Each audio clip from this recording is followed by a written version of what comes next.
What's going on YouTube? Bacon here bringing another video. This one going to be my week 3 battle for the OLT Harmony Division Season 5. This week we are taking on Chess, coach of the Memphis Zizzlies. He's coming into this game at 1-1, as are we.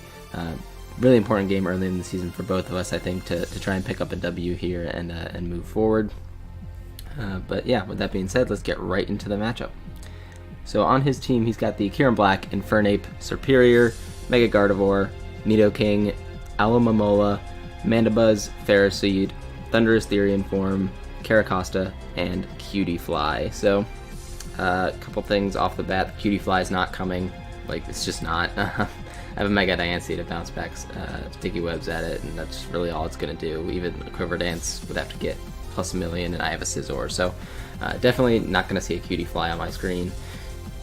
And I don't. Otherwise, he could bring basically everything else. Caracosta is also kind of a iffy pick to bring to this matchup. Otherwise, I could see really everything else coming between his first 9. Superior is kind of a threat because it does outspeed my Mega Diancie. The only thing on my team that outspeeds it is my Ambipom, which I'm not bringing this week, so I think could be somewhat problematic if he decided to bring that. Otherwise, I'm definitely going to see Kieran Black, Mega Gardevoir. I feel like that just makes way too much sense for me. I'm thinking Kieran Black will either be Choice Scarf or like a especially offensive variant with Earth Power and potentially like HP Fire to hit my Scizor, and of course Ice Beam as well. And then Infernape could run any number of sets this week. It could run Choice Scarf. It could run Mixed Life Orb with like HP Ice to hit my Dragonite. Something to be a little bit concerned about, but I'm not really sure what he'd want to run on Infernape this week. The Nidoking is just really difficult for me to switch into on my team. I'm basically going to have to rely on something tanking a hit from that and then going for a strong hit back to knock it out. So something's pretty much going to get crippled by the Nidoking this game, I'm thinking. Hopefully not, but it seems unlikely that I'll be able to get away completely unscathed from the Nidoking. And then Alomomola is just a huge problem for me to break through. Like, physically defensive Alomomola, especially defensive Alomomola, whatever, is going to be problematic this matchup. It's either going to be problematic for my Scizor, it's going to be problematic for my Diancie, my Volcanion, things like that. Just a really annoying Pokemon to deal with in general. So let's get right into what I built and why I built it. We've got, leading off here, Mega Diancie here, just way too good of a matchup on paper. Moonblast, Psychic, Hidden Power Fire, and Diamond Storm, running a Hasty Nature with max special attack, pretty close to max speed, to make sure I'm outrunning the Kieran Black, of course. Moonblast should be able to OHKO the Kieran Black from full, assuming he's not running Assault Vest or like a Roselli Berry or anything like that. I do have to potentially scout for a Choice Scarf variant of Kieran Black. That's definitely something I need to be concerned about, but otherwise, Mega Diancie just puts in a ton of offensive pressure on his team. HP Fire is there to hit specifically the Ferroseed. I thought there was some potential for him to bring the Ferroseed just to help deal with my Mega Diancie. As you can see, I actually did end up bringing it, so good thing I stacked the HP Fire there for the Ferroseed. Next up here is Dedicated Sackmon the Scizor, running Life Orb Scizor here with Technician, of course, Bullet Punch, Quick Attack, Bug Bite, and Swords Dance. Running Max Attack Adamant Nature with just enough speed to creep, I believe that's no speed Mandibuzz if I'm not mistaken. That way I could go for a strong Bug Bite against it versus going for a Bullet Punch, of course. Will do way more damage with the Bug Bite. Bug Bite's just really nice for his team because the Alomomola should be taking, even if it's physically defensive, like the standard physically defensive Alomomola set, or Wish Pass Alomomola set that runs around UU. Even if he's running that, I should still be doing about 70% with a +2 Bug Bite. And if I can go +3, I should be knocking that thing out with a Bug Bite, which would be really nice for me going forward. So yeah, the Scizor obviously doesn't appreciate Ferroseed, so that thing's probably going to need to be gone before I try to set up. Even a +2 Bug Bite's not doing a whole lot to that thing because it's really bulky and it does have a Violite, presumably. Quick Attack's really nice on there to hit things like the Infernape late in the game, or hit the Thunderous Therian Form if he's running that as well. After Stealth Rocks, I believe Thunderous Therian drops to a +2 Quick Attack if I'm not mistaken, and then Infernape I think needs a little bit of prior chip on it before Stealth Rocks to die to a +2 Quick Attack, but I think I can get enough chip on his team that I should be able to potentially clean late game with a +2 Scizor. Next up here is the Rotom Heat, running Hot Pockets with Leftovers, Volt Switch, Overheat, Defog, and Hidden Power Ice. Running max HP, mixed defensive, so I'm got a physically defensive nature, but really just enough EVs in there to live 2 Scarf Close Combats from the Infernape. If he's running Bandit or Life Orb, well, Rotom Heat wasn't a very good switch in, was it? So the Infernape is problematic for my team, but at the same time, he can't just kind of spam fighting moves versus me, because I do have the Dragonite, I do have the Cathagricus, as you'll see later on the team build. So I should potentially be able to get in Rotom Heat on the Infernape, but it can also take some hits from the Mega Gardevoir if I need it to. If I'm predicting him to go for a Fairy type move like Hyper Voice, I can get in my Rotom Heat here to take very little from it, and then just get a Slow Volt switch off, whether he wants to stay in or not. I don't really care too much about Rotom Heat's health in this match. It's just there to pivot in a couple times and get me into some of my breakers, to start threatening out something like his Mega Gardevoir. I can get in my Scizor, which should KO it with a Bullet Punch. And that's a potential opportunity actually for me to set up an SD there. So Rotom Heat is good in this matchup, but it's not like the end-all be-all. I am expecting the Kyurem Black to be carrying Earth Power, so that's a huge problem. I should be able to live uninvested Earth Power from VIL, but if he's running like a Life Orb special, that's going to blow away my Rotom Heat anyways, because obviously he does have the Molt Breaker. I don't know, Rotom Heat's just really good to pivot around his team, but it's not super necessary in this matchup. HP Ice is there just to hit the Nidoking and the Superior without giving me the special attack drops from Overheat. Like if he's running a sub variant of Superior and thinks he can just sub my face as I go for Overheat, drop my special attack until I can't break the substitute. I do have the HP Ice for that, so I can just always break that thing's substitute if need be without having to drop my special attack. Oh, HP Ice also hits Thundurus as well without having to drop my special attack, because obviously that thing does have the Volt Absorb on it. Next up here is take out the Volcanion. Running leftovers on Volcanion as well. Substitute Toxic, Steam Eruption, and Flamethrower. Running max HP, pretty close to max special attack, modest. Again, just creeping the no speed Mandibuzz. So in this instance, we're running Subtoxic Volcanion because of the Alomomola. The only other kind of feasible option was to run Z-Grass Solar Beam on that thing. But I felt like Subtoxic was generally more reliable, and I get a sub up for free on the Alomomola pretty much every time. Like, even if he's running offensively invested Alomomola, what is he hitting me with? Not Ice Beam, not Scald. So Volcanion, I think, should be able to get up a sub on the Alomomola. I don't really want to risk coming in hard on the Alomomola unless I'm pretty sure he's about to go for a Wish or a Scald, that is. Because I obviously don't want to get Toxic before I can get behind my substitute and bait out a Toxic from him. So Volcanion is really nice in this game, actually, to get up substitutes on that Pokemon. And also just to kind of chip down the rest of his team. If I get up a substitute in the Aloe's face or in the Ferroseed's face, and he's pretty much forced to switch out into something that's going to take a huge hit on the following turn. If I get Toxic off on Kyurem Black, that's good anyways. Like if he switches from Aloe into Kyurem Black, getting a Toxic off on that thing is nice. Getting a Toxic off on the Gardevoir is nice as well. And obviously, Infernape and Nidoking aren't going to appreciate a Steam Eruption of him behind the substitute. So I think Volcanion couldn't put a lot of pressure on his team because the Aloe was almost definitely coming, and I was thinking the Ferroseed would also come. So Volcanion can put in a lot of pressure on his team. I also live a neutral Fusion Bolt from the Kyurem Black. Not sure that's going to come into play here, but I do live one, and I can hit it for about 50% with a Flamethrower if I need to. So yeah, that's the Volcanion we're running this week. Next up here is Glader the Dragonite, running Choice Band Dragonite with Fire Punch, Extreme Speed, Dragon Claw, and Earthquake. Adamant max attack, just enough speed dumped into the rest there to make sure I'm outspeeding. I believe that's actually not sure what I'm outspeeding there.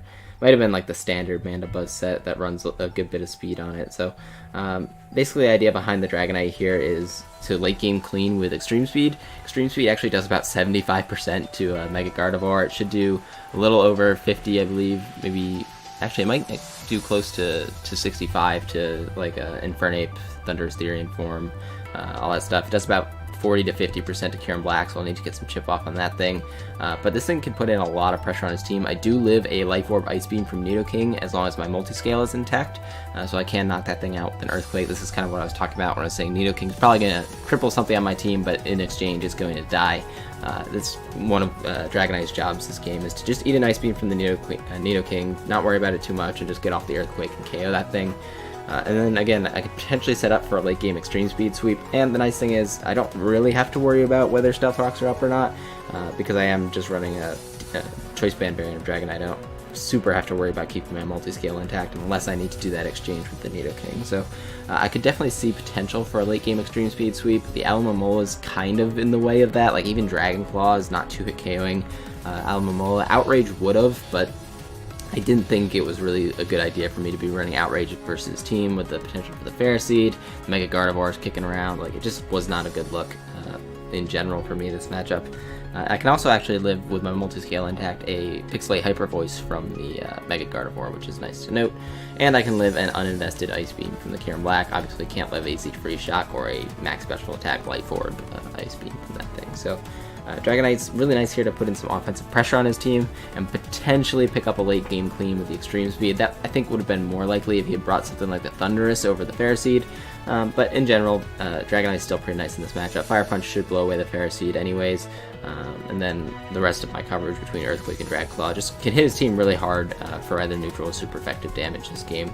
And then, like I mentioned, the Extreme Speed, just being able to threaten out a chipped Gardevoir is really, really valuable to me, so I don't have to be switching things in on that constantly throughout the game. Last up here is Sarcophagus to the Cofagrigus, running Ghostium Z Cofagrigus with Trick Room, Nasty Plot, Shadow Ball, and Hidden Power Ice. Max HP, Max Special Attack, Quiet Nature. I've run defensive Cofagrigus in my first 2 weeks of the OLT here, so I don't think he'd be expecting me to run an offensive variant of Cofagrigus, but it looks really good on paper versus team. I should be able to live a hit from pretty much everything and get off my Trick Room, and then whether or not he's hit me hard enough, I can decide to go for a Nasty Plot or go for a right for the Z move. +2 Ghostium Z pretty much just nukes something on his team. Like, I don't think anything lives a +2 Ghostium Z on his squad, so if I don't see Mandibuzz, this is pretty much going to be my lead, because I can either freely set off my nuke turn 1 or go for a Nasty Plot, go for Trick Room, and start to try and break through his team a little bit early in the game. I do have HP Ice on there for Mandibuzz. It was either that or like Shockwave or something. Cofagrigus doesn't really get the greatest coverage, and HP Ice was just like, okay, I can hit things like Nidoking without having to predict on the Shadow Ball. Like, if you did bring Mandibuzz, I can go for HP Ice on something like Nidoking instead of going for Shadow Ball. It's really not super valuable here, but I didn't feel like I needed a fourth move. I didn't really want to run Will-O-Wisp. I know sometimes this set will run Will-O-Wisp, but I felt like HP Ice was a little more valuable in the event that he did bring Mandibuzz. Like, if I had Stealth Rocks up and got to +2, HP Ice could knock out the Mandibuzz. So felt like that was the more valuable option to bring here, and then, like I mentioned, he really does not have good Ghost Resist on his team. It's literally only the Mandibuzz. He doesn't have a normal type, so yeah, +2 Ghostium Z should be able to nuke something in this game if I can get it off. And yeah, that's the squad here for this week. Hopefully it goes well. We'll get right into the match here. As you can see, my opponent did elect to bring the Infernape, Ferroseed, Nidoking, Alomomola, Gardevoir, and Kieran Black. Kind of hoping not to see the Ferroseed, but it's not the hugest deal. It is an opportunity for my my Volcanion to get off a substitute at some point during the game. Would be nice. I can also get one up on the Alomomola, like I mentioned. Rotom Heat can also come in on the Ferroseed if I want it to. It can obviously eat a Thunder Wave. If he sets up hazards, I can defog them away, that kind of thing. So I'm liking my team matchup here off the bat, and because I don't see Mandibuzz, I am just going to lead off, as I mentioned, with my Cofagrigus. He really doesn't have a good answer to me, just leading off with Cofagrigus and clicking a Z move. If he leads with either Ferroseed or with Alomomola, I get a free Nasty Plot into Trick Room, unless he hard switches out. But even if he hard switches out as I go for Nasty Plot, nothing on his team is knocking me out from full, so I should be able to get off the Nasty Plot turn 1 on either of those two, and then proceed to start breaking through his team. If he does leave with something like the Nidoking, I'm probably just going to Z it immediately. Same deal with the Kieran Black. Just getting damage off on those things is really important. I think the Z Shadow Ball actually can knock out the Nidoking from full, but I don't remember that calc off the top of my head. But yeah, Cofagrigus is just my best lead here. Start putting some offensive pressure on his team right away. So yeah, that's what I'm going to do. So we're leading off here, as I mentioned, with the Cofagrigus, and we'll see what he's going to lead with. He actually leads off with the Alomomola. So this is pretty much best case scenario for me. Like I mentioned, because I ran a defensive variant of Cofagrigus most weeks, I think he's either going to go for Toxic or Knockoff if he has it. And he does go for the Knockoff, which is great for me, because now we see, okay, obviously I get rid of his Regenerator, which is big for him potentially not staying in right now, but also I get a free Nasty Plot off, because that Knockoff does essentially nothing to me. So I get my Nasty Plot off, and now I can go right for the Trick Room on the following turn, push team to switch out. I could have gone for another Nasty Plot here, but I wasn't sure exactly what he'd want to switch in on me, so I felt like Trick Room was fine. Even if he does go the Ferroseed as he does here, I should be able to Z that thing, get it out of my face, and then be slower than everything else on his team. Unfortunately for my opponent, he does miss a Leech Seed there. I don't think that super mattered in the end, we'll see, but it is unfortunate that he missed a Leech Seed. He could potentially have tried to stall me out a little bit and get some health back with the Leech Seed, but That Ferroseed is going to disappear, and that's great for my Diancie and my Scizor in the back. Scizor Sweep is looking much better now, and the Diancie is pretty much freed up to start clicking buttons versus team, because I do have the Psychic for Nidoking. So Kyurem Black comes out here, and I'm perfectly happy to trade my my Cofagrigus for a bunch of damage on this Kyurem. Even if he is Sub-Zero Slammer, as you see, he's actually Life Orb, Max Special Attack, Ice Beam. Even if he was Z there and knocked out my Cofagrigus, it wouldn't have been such a big deal. But I am able to 2-hit KO this Kyurem Black with a Shadow Ball. Even if Leech Seed had been up there, I still would have been able to 2-hit KO him with Shadow Ball, so that's why I mentioned it probably didn't matter that the Leech Seed ended up missing, because I still would have gotten the Kyurem Black either way there. Maybe he would have been more inclined to go out to his Aloe earlier if he had the Leech Seed up, I'll say, but I do go for Shadow Ball here, and we find out that's actually Assault Vest Alomomola, which is really good intel for me. That means it should be a free substitute for my Volcanion. He actually went for Mirror Coat there, which was pretty ballsy, but Scald I think would have knocked me out anyway, so I was perfectly content to get off some damage on the Alomomola, figure out what kind of set he was running. If he wasn't running AV, that actually would have done a ton of damage to that thing. So now that we know he's AV, I am going to go out with my Volcanion. This is an absolutely free substitute for me. He should not be able to break it. As he does stay in here, and I believe goes for a knockoff this turn, if I'm not mistaken. Yep, he goes for knockoff this turn. So knockoff, obviously not going to break my substitute on Volcanion. Now I'm pretty free to just go for a Toxic. I don't really feel like it's worth predicting the Gardevoir to come in and synchronizing the Toxic back onto me.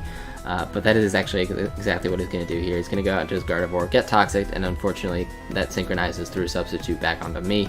That was a really good play on his end. It's just something I didn't feel like was worth predicting, because if I was able to get the Toxic off from the Alomomola, that would have been really key for me going forward in the game. But he is able to get the Toxic off of my Volcanion. It's going to start to wear me down a little bit, which is a shame, but I am going to be able to just fire off a Steam Eruption here, do a bunch of damage to this Gardevoir as he goes for Psyshock to break the substitute. Good to know that he's running Psyshock over Psychic. It is a little bit of a weaker move, so that's good intel for me to have in the back for things like my Rotom Heat, which does resist his Hyper Voice, obviously. So Gardevoir's in here. I don't want to get rid of my Volcanion here, because I think it's still valuable to get up substitutes in the Alamola's face, or potentially get a Toxic off on that thing later in the game. So I'm actually just going to go into my Rotom Heat here. It doesn't do a ton for me in this game, as he ends up going for Will-O-Wisp. I was not predicting that at all, but I didn't want to go hard Scizor, risking an HP Fire there. So I felt like going into Rotom Heat was fine. It is mixed defensive, so I should be able to take a Psyshock relatively well. You see it only does about 40% to me there, and I can just click Volt Switch here and get on out of there. I don't want to bait in the Nidoking too much, so going for Volt Switch there was fine, I think. And now I'm pretty free to go out into my Dragonite. My Dragonite should be able to live a hit from everything on his team and do massive damage in return. I should be able to 2-hit KO the Alomomola from the range it's at, because it did take a little bit of prior damage from Cofagrigus. And I will, like I mentioned, live a timid Life Orb Ice Beam from this Nidoking. So I'm going to stay in here as he goes for Sledge Wave, presumably predicting me to switch into something like Rotom Heat. But I'm just going to go straight for the Earthquake here and knock out this Nidoking. That's great for me, getting rid of the Nidoking, because I really didn't have great switch-ins to that thing. And now Dragonite's actually looking really nice here. Dragon Claw should be able to OHKO or close to OHKO the Infernape. And Earthquake will certainly OHKO the Infernape. Here he goes out to Infernape, and I'm like, okay, maybe he's mixed with HP Ice here. That's really the only thing that had a great chance of knocking me out. So he actually just goes for the Stone Edge straight up. So I actually had a pretty decent chance of living the Stone Edge with my little bit of HP investment. I believe it was a roll heavily in my favor, something like a 25% chance to KO from the range I was at. But that's fine. Like I mentioned, I really don't need Rotom Heat, and he's just going to burn his Z move here, presumably not wanting to miss. I'm not really sure why he went for the Z here, but it's nice to know that he isn't choice locked in anyway, which means my Diancie will outspeed him and just be able to go for a Psychic here. So Rotom Heat's gone. That's not such a huge deal. I'm up 4-2. I'm feeling like I'm in a pretty good position here. I just need to chip down the Alomomola a little bit, and then of course get rid of this Infernape at some point. I'm pretty sure he's going back out into his Assault Vest Aloe, but I don't really want to risk anything versus Infernape and go for like Moonblast that doesn't kill. So I just went for Psychic here. Not a huge deal. I wasn't going to 2-hit KO the Alomomola with Moonblast anyways. You can see that's doing pitiful damage with the Psychic here. So I wasn't going to 2-hit KO the Alomomola anyways. Figured it was best to just go for the Psychic there. And then I'm going to follow it up with the Moonblast, because getting chip damage off on the Aloe means that even if he knocks me out somehow with like Liquidation, you can see he goes for knockoff there, predicting my Volcanion. Even if he did go for like a Liquidation there, I don't think it would have knocked me out from full.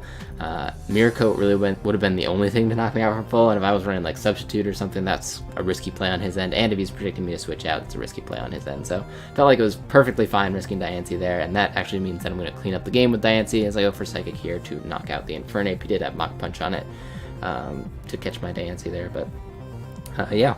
able to KO the Infernape here and pick up a 4-0 win. Nice 2-1 start to us for us in the OLT. Yeah, good game of chess. I think I just had team matchup in this one, especially the Cafagrigus, like really put you on the back foot early in the game. That was kind of the point, I guess, was to bring the Cafagrigus and just let it start breaking things early in the match. Getting rid of the Ferroseed nice and early, getting rid of the Kieran Black nice and early, really opened things up for my team in the back. Because Kieran Black was a huge offensive threat, as it always is, especially if he was carrying HP Fire. I don't know if he was, but Kieran Black was a huge offensive problem for me to switch into. And getting rid of that thing early in the match was super nice for me. And getting rid of the Ferroseed pretty much freed up my Diancie. Like, even though I did have HP Fire, it doesn't knock out Ferroseed from full. So getting rid of that thing was huge for me. And then obviously Diancie just able to come in and clean up the game here in the end, because he didn't have any choice scarpers basically. I was really surprised actually not to see the Superior in this game. Thought Superior was pretty decent here with like HP Fire, of course, and Leaf Storm, maybe Dragon Pulse, I don't know, to hit my Dragonite. Like, it's not amazing, but it does outspeed my Diancie, so seeing nothing to outspeed my Diancie was super nice. I knew as soon as I got rid of the Ferroseed that Diancie was going to be a huge threat to his team, even with the ABL and Momola. Diancie was just a huge problem for him to deal with, and that's kind of why I drafted him in the first round. It's supposed to be an offensive monster, it's supposed to be difficult to switch into, and if you don't have something that outspeeds it, it's going to put him to hurt on your team. So thank you guys very much for watching. If you did to this point, I hope to see you in week 4, and yeah, have a good one, guys. Later.